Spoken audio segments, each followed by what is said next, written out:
Hey guys, so we're going to start to talk about the web work for Math 104, 7 web work. So there's a few things that you need to know before we start tackling actual problems in the place. So what we'll do is we'll start to talk about those little topics that you need to know. That's going to help us solve the problems much faster. Okay, so first topic that you guys need to know is about elasticity. Most of you guys in economics probably understand the topic as being the change in the price over the change in the quantity. It's kind of the same here as well. Elasticity, how we define calculus, is going to be very specific in this part. So what we're going to talk about here is when you're given a demand equation. Okay, it could be anything. It could be any equation, could be implicitly stated, could be exponential, could be a straight line, could be any of those, but it'll involve Q and P. Okay, because quantity and price will be related by the demand function. So we'll be given an equation like this. Now, to define the elasticity of that equation, all you got to do is you'll define elasticity of P, which means the elasticity is going to be a function of P. So you need to eliminate all the Q's from the equation. But by definition, that's going to be dq over dp. That's the derivative of the quantity divided by price, times P over Q. Okay, where dq over dp is the derivative of the quantity function with respect to price, and P stands for the price, Q stands for the quantity. So when you're given this kind of equation, all you got to do is figure out the dq over dp first, and then plug it into the equation, and also substitute for Q in terms of P if required. Okay, so all we got to do is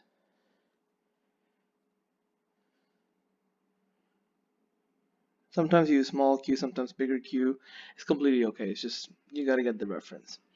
If we need dq over dp from the demand equation,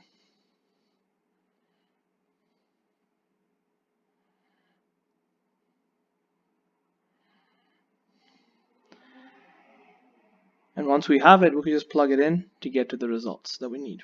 So we'll work on more problems. Will become more clear once we talk about it in the problem's future. Next thing is the mean value theorem. So this theorem is kind of important. In simple words, what it says is there must be a point on any given function f of x that is continuous, of course, where the tangent is parallel to the secant line. So let me just give you a graphical way of looking at it. So let's try to draw a graph here, some random graph. Okay.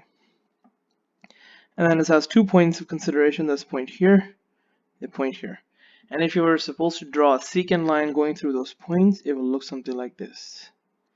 A secant line is a line that joins 2 points on a function, right?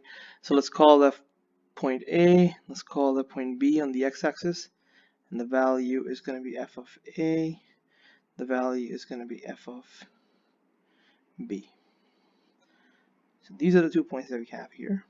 So what mean value theorem tells you is that there must exist at least one point in that zone where the tangent is also parallel to the same line. So if you think about it this way, you can see if you were to draw a tangent at this point, some C point, that tangent, the green line, and the pink line, that's the secant line, are parallel to each other.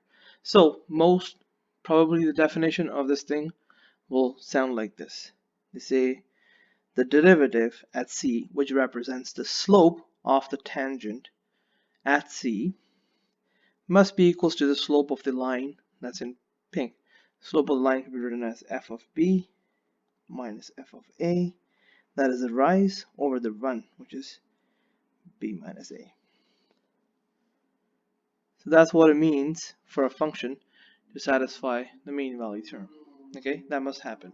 Some functions do satisfy it, some functions don't. So the problems in the web work will be covering on checking whether function satisfies that or not, and concluding certain things on this as well.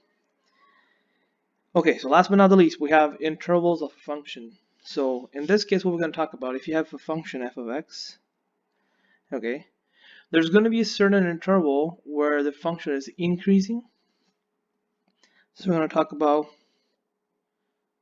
increasing and decreasing intervals of a function. So those intervals are just going to be the points where the function is going down, going up. You can kind of obviously see that from the graph. But we'll develop techniques to be able to solve for those without looking at the graph. So we'll talk about the technique later on, but increasing and decreasing intervals. And one little thing that comes handy here is that we're going to check